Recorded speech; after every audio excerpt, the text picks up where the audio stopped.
大家好，我係是非人。我屋企有一間細細嘅書房，我好喜歡呢間書房。點解？因為我幾乎將所有我喜歡嘅嘢放晒入呢一間房間。但無論我點樣去佈置呢個房間，我硬係覺得佢仲欠一啲嘢，但又講唔出欠啲乜。有一日，我偶然喺一個視頻聽到台灣學者蔣勳先生講到中西建築風格主要嘅唔同在於文字。中國人好鍾意將文字放喺建築物上，呢一個取態漸漸就成為咗中式建築嘅風格。我聽到呢度就知道我個書房欠咗啲乜啦。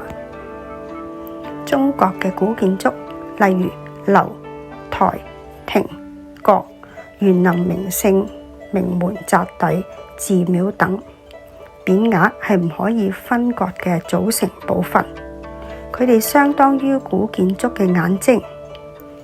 匾額嘅文字內容彰顯住道德修養、處世哲學、精神寄託以及對未來嘅追求。佢係中華民族獨特嘅民族文化精品。匾額將詩詞、書法、篆刻融為一體，懸掛喺門屏上，與建築物相互輝映。而家我就同大家一齊走入《紅樓夢》嘅大觀園，參觀一下文字係點樣同建築物互相映照。我哋先去嗰三位主角嘅居所。怡紅院係賈寶玉嘅住宅，寶玉原題名為紅香綠玉，後來佢嘅貴妃姐姐賜題改為怡紅院。紅係指門前側嘅海棠，綠係指東側嘅芭蕉，整個庭園雍容華貴，花園錦簇。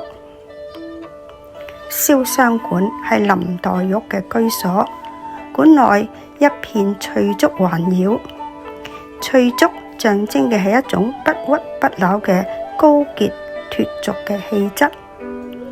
林黛玉喺呢度伴隨住詩書、幽怨、孤獨同埋淚水度過一生。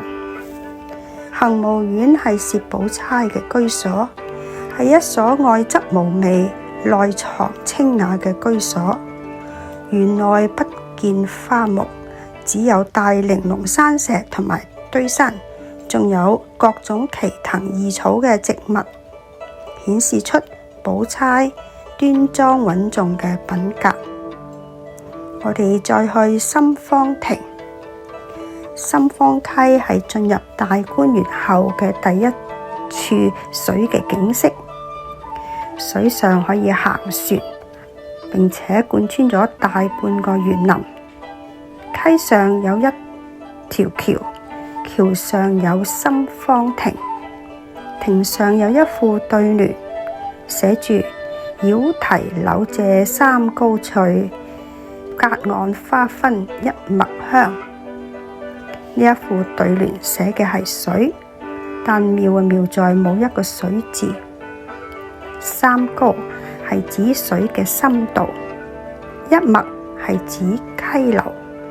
上聯寫嘅係波光澄碧，好似借嚟咗柳岸嘅翠綠。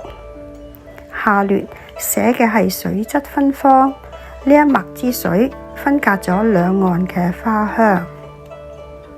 最後我哋又睇下整個大觀園嘅建築群嘅名稱。大觀園呢個名係由貴妃元春所命名嘅，比喻園中匯聚咗天上人間嘅各種美景。園內嘅亭台樓閣，各種花草樹木錯落有致，景色秀麗。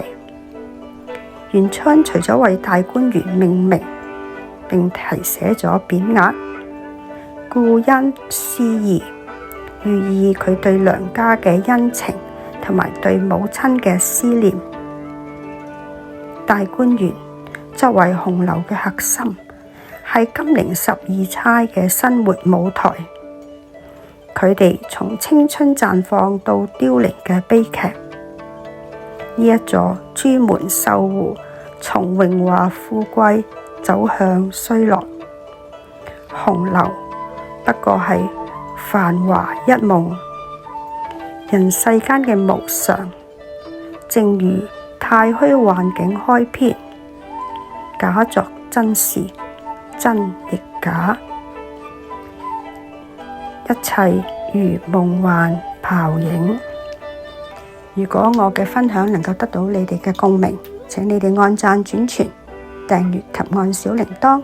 多謝你哋嘅收聽，下一輯再見。